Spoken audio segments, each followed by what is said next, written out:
If you prefer to live in suburb, or you're just bored with living in the city, fed up with life on a farm, move out to the suburbs. This is true for most American people who nowadays either live in or simply wish they could settle in the suburbs. Suburbs are a fairly recent residential model within the U.S. The history of suburbs has got a very interesting story, which I am doing a video research on.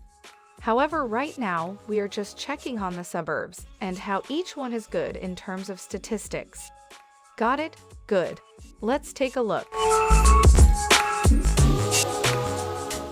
Starting with the Olathe in Kansas, it's like a comfy pair of shoes you can't live without. Nestled in Johnson County, Olathe is where small-town charm meets big city amenities. Imagine tree-lined streets, friendly faces, and a community where safety and warmth are a way of life.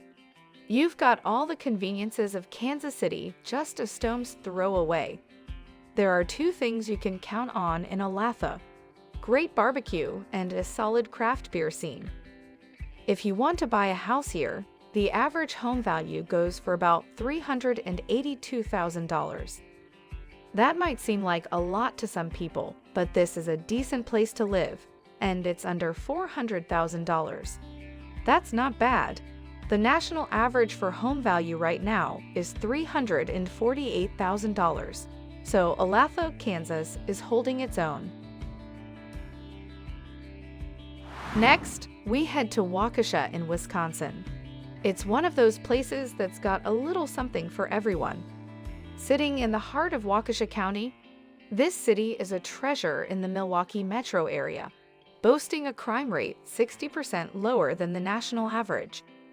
Picture yourself strolling through downtown, surrounded by classic brick buildings and the serene Fox River. They've got biking and hiking trails. If you want to buy hiking boots, check out the tags.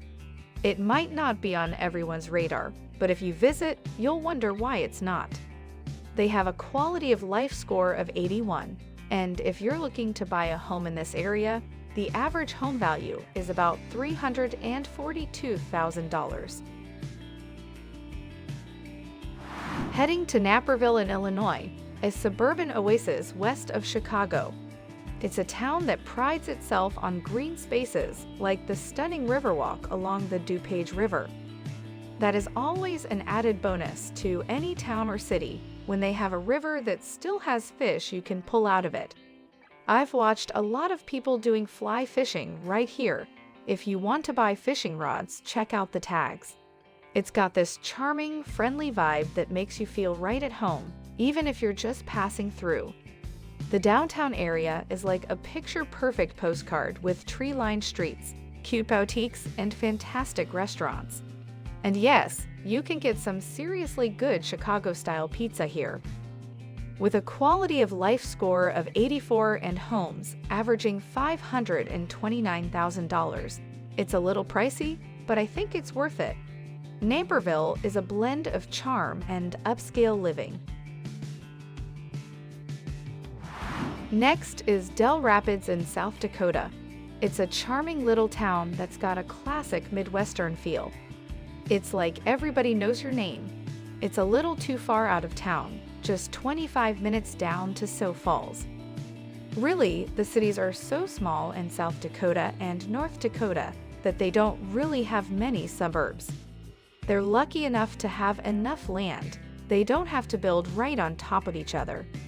It got this cool little downtown area, Main Street, which is doing better than a lot of the other main streets I see doing these videos.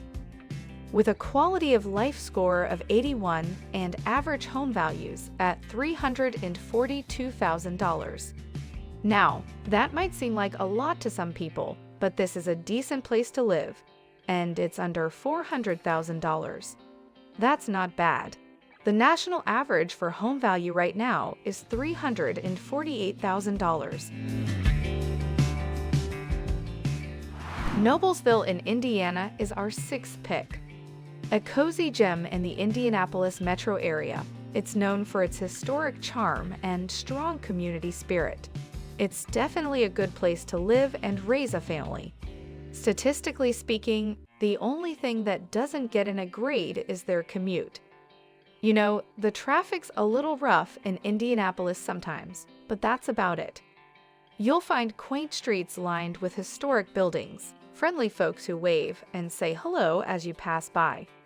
And don't forget Forest Park, where you can just hang out by the White River, play around a golf, catch summer concerts under the stars.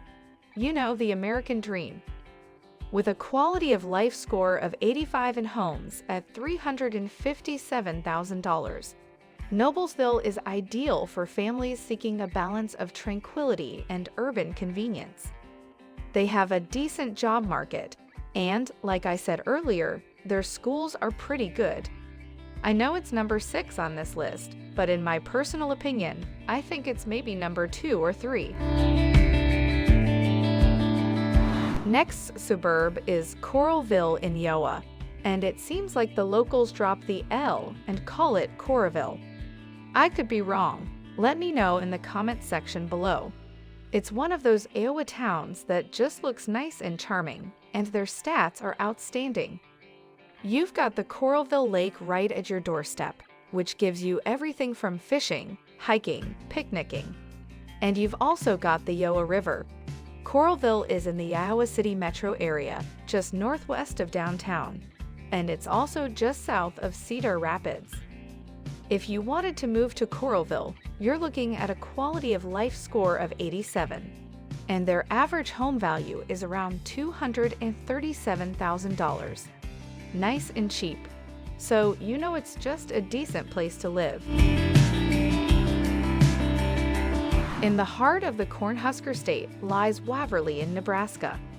This town embodies small-town charm and is just a short drive from Lincoln. The Platte River is not too far away, and that's a great spot during the summer.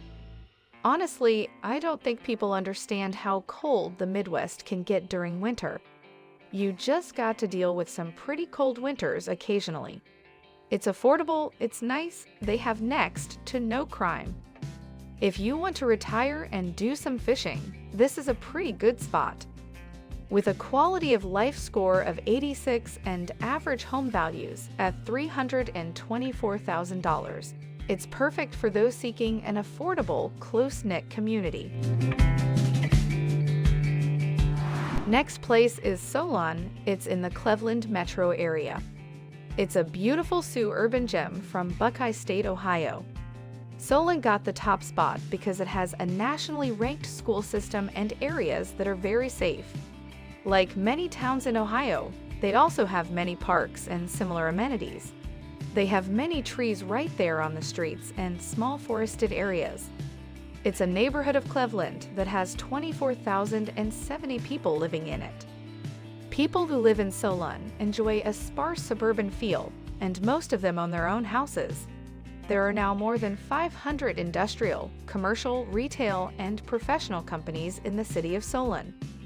Solon has a quality of life score of 89, which is outstanding, especially for being in the Cleveland metro area. The average home value here is around $399,000, so just under $400,000, and it is an excellent place to live.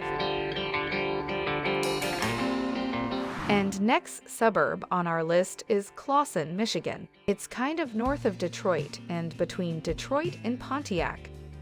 The city is in Oakland County and has about 12,000 people living in it. There are other towns all around this suburb, but it feels like a suburb because the streets are lined with trees and the neighborhoods are cozy. Even though it's in the middle of a busy city, it feels like a small town. A lot of you are probably wondering, how is it such a nice place? There is too much of Detroit there. Clawson has an 82% lower crime rate than the rest of the country. It means two things. The cops are good, and the people who live here are also good. Clawson has a quality of life score of 92. If you want to buy a home here, the average home value is around $263,000.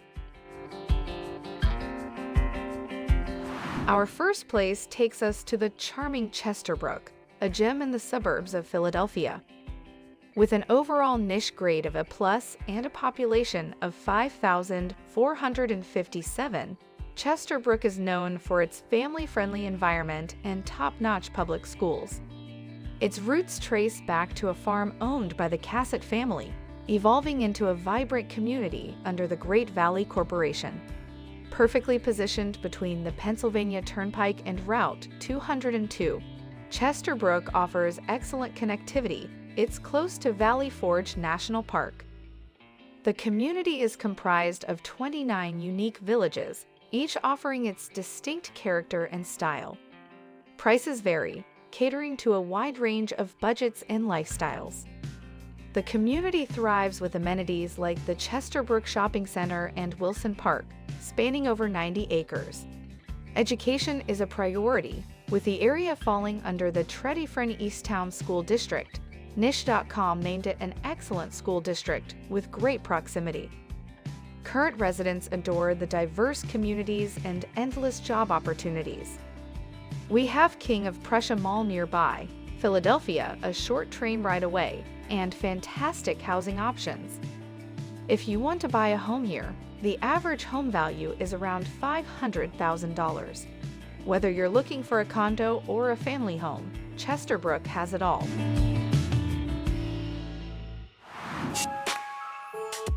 So there you have it, the top 10 best suburbs in America.